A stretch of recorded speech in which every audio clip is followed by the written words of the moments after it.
Hello and welcome to this episode 9 of Investing Not Rocket Science. In the first episode, I defined a basic portfolio framework. The objective of this portfolio is to beat inflation and an equity index.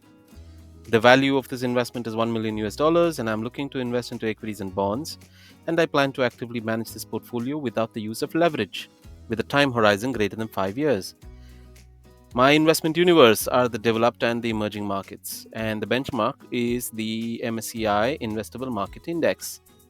From episodes 2 to 5, I added Google, Emerson, and Infineon to the portfolio. In episode 6, I evaluated government bonds, and among the ones that I evaluated, I shortlisted and added UK gilts to the portfolio.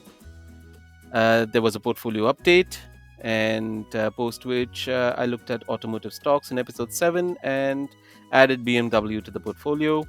And in the last episode, I began evaluation of financial stocks, largely due to the rising interest rate scenario. Theoretically, financial stocks should do well because their net interest income should go up. In the last episode, I began with European financials and added Deutsche Bank to the portfolio. And in this episode, I am looking at US financial stocks. The stocks that I have in mind for today are JP Morgan, Citigroup, Bank of America, Morgan Stanley, and Goldman Sachs. All right, let's dive right in. In terms of company financials, um, the banks are, well, the US banks are more expensive compared to their European counterparts. In terms of revenue to market cap multiple, typically between 2.5 times to 3.5 times their annual revenues, except perhaps for Citigroup, which is about 1.5 times its annual revenue. Okay, in terms of net interest income, um, the bank tends to retain about 70% of its interest income and loans across three of them. In terms of earnings yield, Citi is the highest at 13.7%. Bank of America and JP Morgan are at about an average of 9%, and Morgan Stanley and Goldman Sachs 6.6 and 8.9%. The reason, in terms of stock selection, if that were the case, I would probably, personally, I would go for either a JP Morgan or a Citigroup or a Bank of America, for the simple reason that the businesses are diversified within the company. Okay. So from this analysis, I would say that Citigroup is probably um, comparatively less expensive at this point. Let's continue. Okay, efficiency, valuation, and volatility. In terms of operating income margin, Citigroup is at about 26% at the lowest, and JP Morgan is at the highest at about 38%. In terms of return on assets, again, pretty low, just like its European counterparts.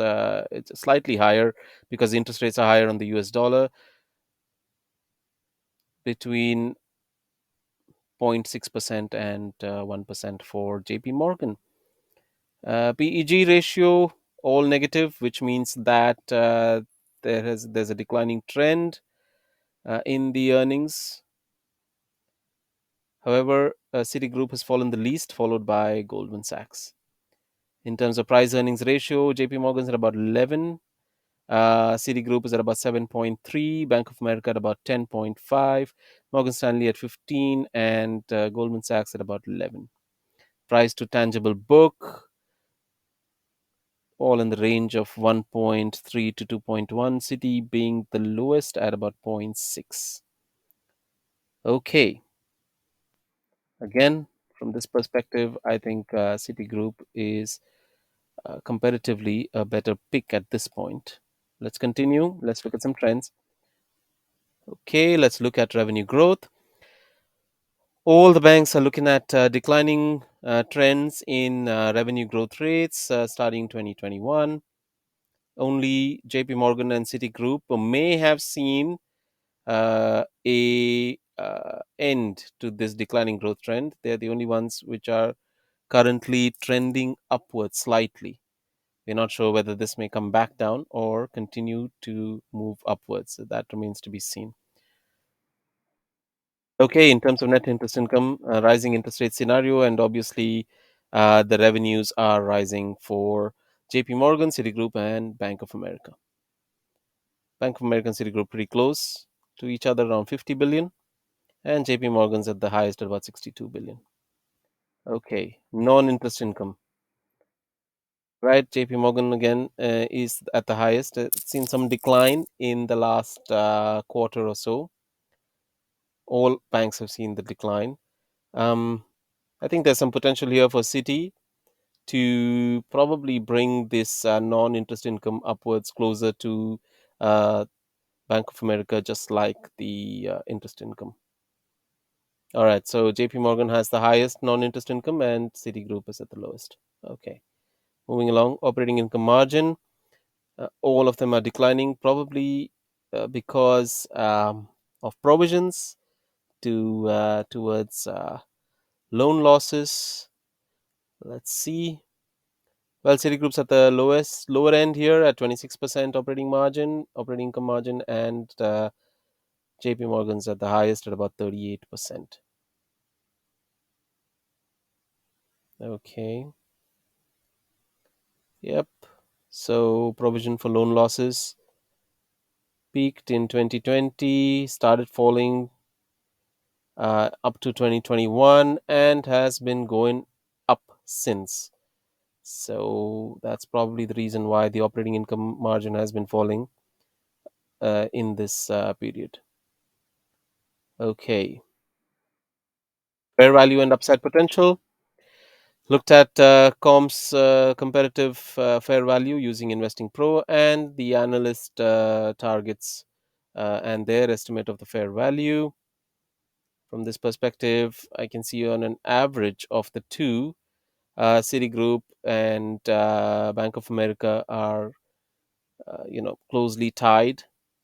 Although the analyst rating is the lowest, the upside potential is the lowest here for Citigroup, but on an average, Citigroup and Bank of America are have the highest upside potential. JP Morgan is at about 10%, Morgan Stanley is at about 7%, and Goldman Sachs at about 13% upside potential. Okay, so let's look at the charts. And between the three, Citigroup has underperformed. This is a chart from the year 2000. So Citigroup has underperformed JP Morgan and Bank of America by a wide margin. And there's no particular reason why this is the case.